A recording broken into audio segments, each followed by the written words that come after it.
Started school as a pre-med student and took a lot of math and science classes, and got a job at a small clinic as an assistant, and I quickly learned that blood makes me pass out, and I couldn't get over passing out, and I felt like I always wanted to do something that helps people, so I changed my major to sociology, and I was really fascinated with sociology, and the more I learned about what people with sociology degrees do, I thought,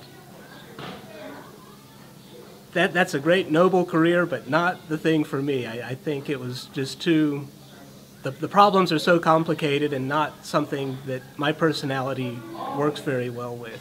And recently I've learned that you could use artwork to help people, and I have always identified as an artist and always loved art, and learning how to use art to help others has been really enriching and rewarding, not just for the people I'm sharing with, but it is really rewarding and enriching for me. And two. Okay. All right, here's the last print. Hold still. Looky there. Pretty, Bob. Looks good. You like that? Did you like those? Good job. You're becoming an expert printmaker.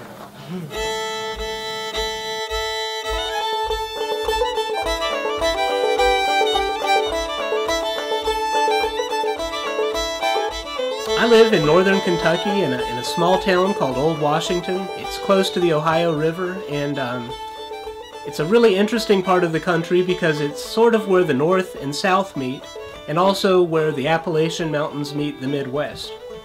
A lot of the culture for this area inspires me for my paintings. I love the folklore of the area, I love the landscape, it's a naturally beautiful part of the country. Traditional crafts and hand craftsmanship are a rich part of the heritage here, and people have been making things, telling stories with their hands by carving or painting, quilting, doing different kinds of folk arts. I always liked art, but never really thought of it as a career, until one day I had the opportunity to visit an artist in their studio and to get to know them a little bit, and something clicked in my head, and I thought, well, that's me. That's what I'd like to do.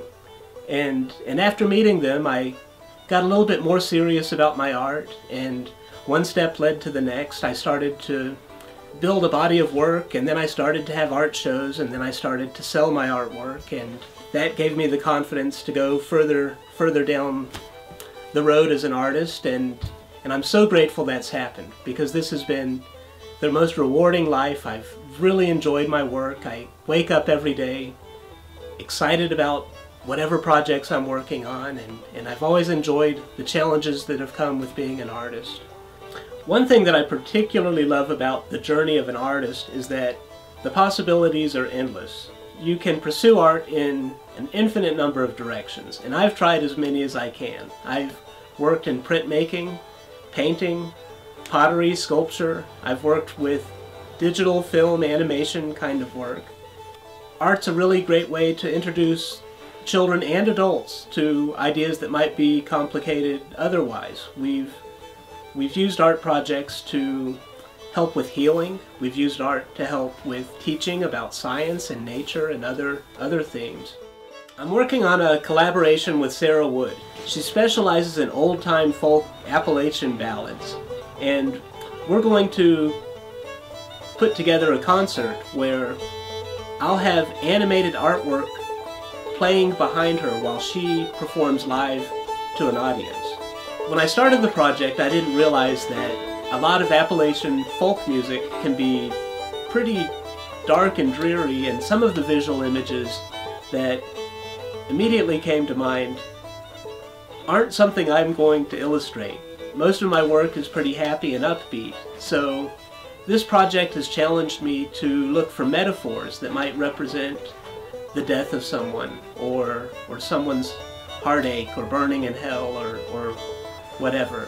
And These are all things I would have never done on my own, but working with another person and exchanging ideas has really helped me to push my work in a different direction that has been really exciting. And I'm so glad I've done this project, and I look forward to more collaborations with other artists in the future.